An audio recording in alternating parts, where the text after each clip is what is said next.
বিসমিল্লাহির রহমানির রহিম।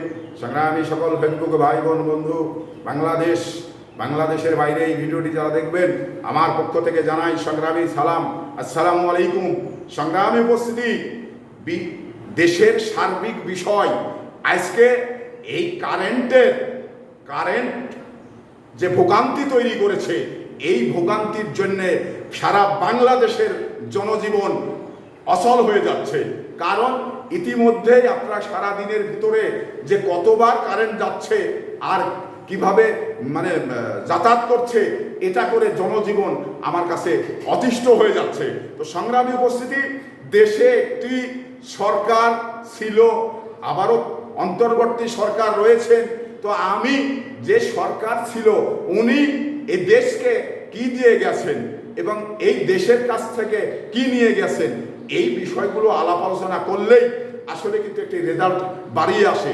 তো এই যে বিগত যে খুনি হাসিনা এই যে 15 বছর বা 17 বছর ধরে ক্ষমতায় থাকলো, থাকার পরে আজকে কারেন্টের জন্য এই ভোগান্তি জনগণের তৈরি হবে কেন?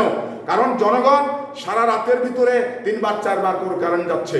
জনগণ এত কারেন্টের উপরে নির্ভরশীল, যা 1 মিনিট যদি কারেন্ট না থাকে তাহলে ওই ফ্যামিলি বা ওই জনজীবন একেবারে অতিষ্ঠ হয়ে যাচ্ছে। তো কারেন্ট আমাদের দৈনন্দিন জীবনে এত প্রয়োজন, যা আমি সবাই জানি, কিন্তু জানি বলেই যে হঠাৎ করা কারেন্টের যে ভোগান্তি, এই ভোগান্তির জন্য আমরা কাকে দায়ী করব? আসলে কি বিগত সরকার নাকি অন্তর্বর্তী সরকার? তো এই বিষয়গুলো আমি আমার কাছে যতটুকু মনে হয়েছে, এই অন্তর্বর্তী সরকার সবেমাত্র 1 মাস কয়েকদিন হলো ক্ষমতায় আসা, তাদের দ্বারা এই কারেন্টকে এত তাগাদা নিয়ন্ত্রণ করা সম্ভব নয়। কারণ এটা আমরা পত্রপত্রিকায় খবরে দেখছি, ভারতে একটি কোম্পানির কাছে প্রায় 40,000 কোটি টাকা এই খুনি হাসিনার সরকার বাকি করে গেছে, যা ওনাদের দাবি যে আমরা আমাদের আগের বকেয়া পরিশোধ করার পরে নতুনভাবে কারেন্ট আমদানি রপ্তানি করি। তো সেই জায়গাতে এখন যেটা অন্তর্বর্তী সরকারের কাছে চ্যালেঞ্জ হয়ে গেছে, সেই চ্যালেঞ্জটা হলো এই যে এরা এই 40,000 কোটি টাকা এখন হট করে কোত্থেকে দেবে, যার কারণে ভারত এমন একটি চাপ সৃষ্টি করার অংশ বিশেষে সেটা হলো কারেন্টটা বন্ধ করে দিয়েছে। কারেন্ট বন্ধ করে ভারতের যে কারেন্টটা আমাদের বাংলাদেশে আসতো, সেই কারেন্টটা বন্ধ করে দেওয়ার কারণেই আজকে কিন্তু বাংলাদেশে এই ভোগান্তি তৈরি হয়েছে। তো এই ভোগান্তির জন্যে দায়ী আমি মনে করি এই বিগত খুনি হাসিনা। উনি কিন্তু ভারতেই বসে আছেন।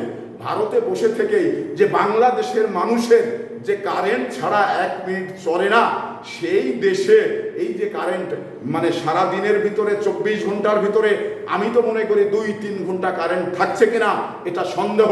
তো সেই জায়গা থেকে কারেন্টের যে ভোগান্তি, এতে ভোগান্তি তৈরি হওয়ার কারণে জনজীবন অতিষ্ঠ হয়ে যাচ্ছে। কল কারখানা, আপনার কারেন্টের সঙ্গে যারা যে সমস্ত ইন্ডাস্ট্রিজগুলো সম্পৃক্ত আছে, সেই সমস্ত ইন্ডাস্ট্রিজগুলো একেবারে বন্ধ হয়ে গেছে। কারেন্টের এই সমস্যার যদি সমাধান অতি দ্রুত না করা যায়, তাহলে বাংলাদেশ আরও পিছের দিকে চলে যাবে আমি মনে করি। কারণ কারেন্ট ছাড়া কোনো ইন্ডাস্ট্রিজ চলে না, কারেন্ট ছাড়া কোনো ফ্যামিলি চলতে পারে না, কারেন্ট ছাড়া আপনার সামগ্রিক বিষয়গুলো কারেন্টের সঙ্গে সম্পৃক্ত। আপনি গ্রামে ঢুকবেন, একটি অটো গাড়ি যেটা কারেন্ট ছাড়া চলে না, কারণ তাকে সারাদিন চালানোর পরে চার্জ দেওয়া লাগে। তো এই যে একজন তৃণমূলের ভ্যান চালক মানুষ, তার কাছেও যে কারেন্ট এত ইম্পর্টেন্ট, যা কারেন্টের মধ্য দিয়েই উনি রাত্রে গাড়ি চার্জ দিয়ে সকালে ভাড়া মেরে জীবিকা নির্বাহ করে।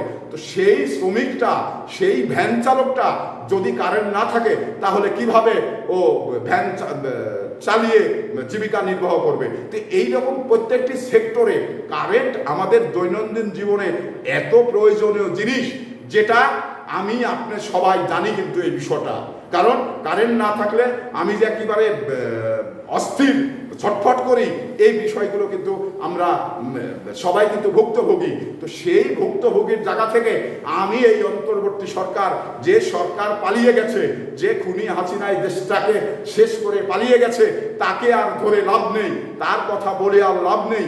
এখন যারা দায়িত্বে রয়েছেন তারা দ্রুত এই কারেন্টার বিষয়টা সমাধান করতে হবে। আমি মনে করি যে যদি কারেন্টার বিষয়টা সমাধান করা যায় তাহলে জনগণের জন্য, জনগণের রুজির জন্য মানে অনেক উপকৃত হবে। সেই রুজি মেনটেন করার জন্য, রুজি করার জন্য যে কারেন্ট দরকার, সেই কারেন্টটা অন্তর্বর্তী সরকার মানে দু একেই মানে এই বিষয়টা নিয়ে বসে তারা কারেন্টের ব্যবস্থাটা করবে আমি মনে করি। তো সংগ্রামী উপস্থিতি, আসলে কারেন্ট এমন একটি জিনিস, কারেন্ট আমাদের দৈনন্দিন জীবনে এমন একটি প্রয়োজনীয় জিনিস যা আপনার বাসাতে কারেন্ট না থাকলে ফ্রিজ অন্ধকার, কারেন্ট না থাকলে আপনি ঘুম পাড়তে পারবেন না, কারেন্ট না থাকলে আপনার ফ্যান চলবে না। নানান মানে দৈনন্দিন জীবনে বড় একটি চাহিদা হলো কারেন্টের।